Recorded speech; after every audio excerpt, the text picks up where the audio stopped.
People, I wanted to share with you this lovely look. It looks as if the smoke is coming out of this thing. This lovely weather we're having, you see. I'm waiting to go to the eye doctor, ophthalmologist, we call it in French. I don't know what you say in English. Anyway, and I want to show you a bit of Bordeaux. This is what we call Teletubby Land because it has these little domes, like when the kids were little. And there are some here also. And I wanted to share with you a new story that I thought of, that came to me anyway, to share with you a bit of my journey. So, I recall once, I'd been separated for about 6 months. I was in a state, as all, you know, the beginning is never very nice. And, hey, if I do this, then I can rest my arm. And I came back from the lawyer's office, and I said, I need some stories, you know, I can't remember anything, I need some stories. And, you know, we were having dinner, and Zelly, my little one, just said, oh yeah, there's the knife story, Mum. And so I went, I beg your pardon. And she was told me this story about a knife, and it all came flooding back to me, but these were like, she was the one that was, you know, anyway. So we had like a 15-metre kitchen from one end to the other. I mean, the kitchen was in one end, and then we'd have the dining area. And we were in the kitchen. He was beginning to get angry and stuff, so I just sort of went and lay the table, right, to get out of the way. And so I was right the other side of the kitchen, which was, I mean, from where it was about 13 metres. You know, I have to look that up. I don't know how many yards that is.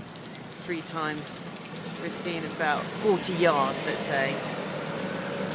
And there I was, and all of a sudden I just feel this thing brushing past my cheek, hitting the wall, because it was a concrete wall, or a stone wall anyway, it just fell to the ground and broke. And it was a knife that he'd thrown at me.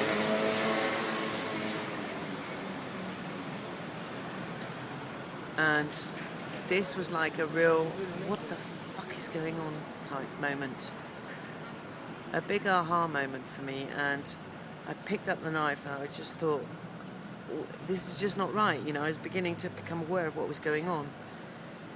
So I went back to the kitchen, sort of, you know, I walked across trembling, crying, and I said to him, what are we doing? What is going on? Thinking that maybe he'd had an aha moment and he'd just hug me and say, I don't know, let's work this out. And he turned around from what he was doing, and his words were, I wasn't aiming for you. To which he just plonked the knife in the bin. And I went upstairs at this point, and the reason the little girl said something about this, because she went to the kitchen. When she was telling me the story, I thought, oh my God, she witnessed all this. Anyway, and then she went to put something in the bin, and she saw the knife, and she asked her dad, oh, what's the knife? You know, what's wrong with the knife? And instead of him saying, oh, I dropped it and it broke, or, you know, he tells her the fucking story. So there she is, you know, however old she was, under 10 anyway, being told this story about how her father threw a knife across this amazing room to her mum. So I'm sitting there 6 months down the line, completely forgetting about all this stuff, as you can imagine. And there he is, and he's just blatantly telling the kids. I'm like, oh my God, you know, I was in shtuck because we used to argue in front of the kids. I think I did that to have sort of some safety, but which was not good either. But anyway, so I remember that. I wanted to share that with you because sometimes, you know, you will have these aha moments where you want to break free, where you think that, you know, you've just sort of woken up from this nightmare, and you're like, darling, what are we doing? What is going on? And he'll just still be in the nightmare. So I can't describe how that feels, not only to remember, you know, living that particular scene, but to be told by at the time, she was 11 when she told me, is double whammer. I keep having these double whammers. I think that must have been a quadruple whammer. But I don't know whether you can imagine that, you know, how dare he.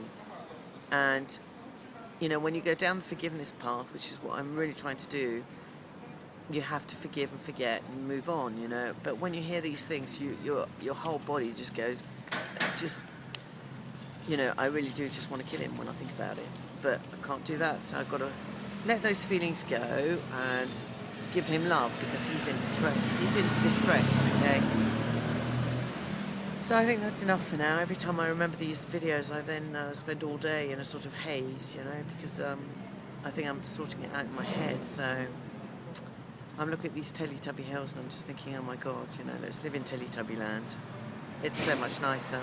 And then, like I said the other day, I would now end these videos with, I look at these clouds and I thank God I'm alive to see them.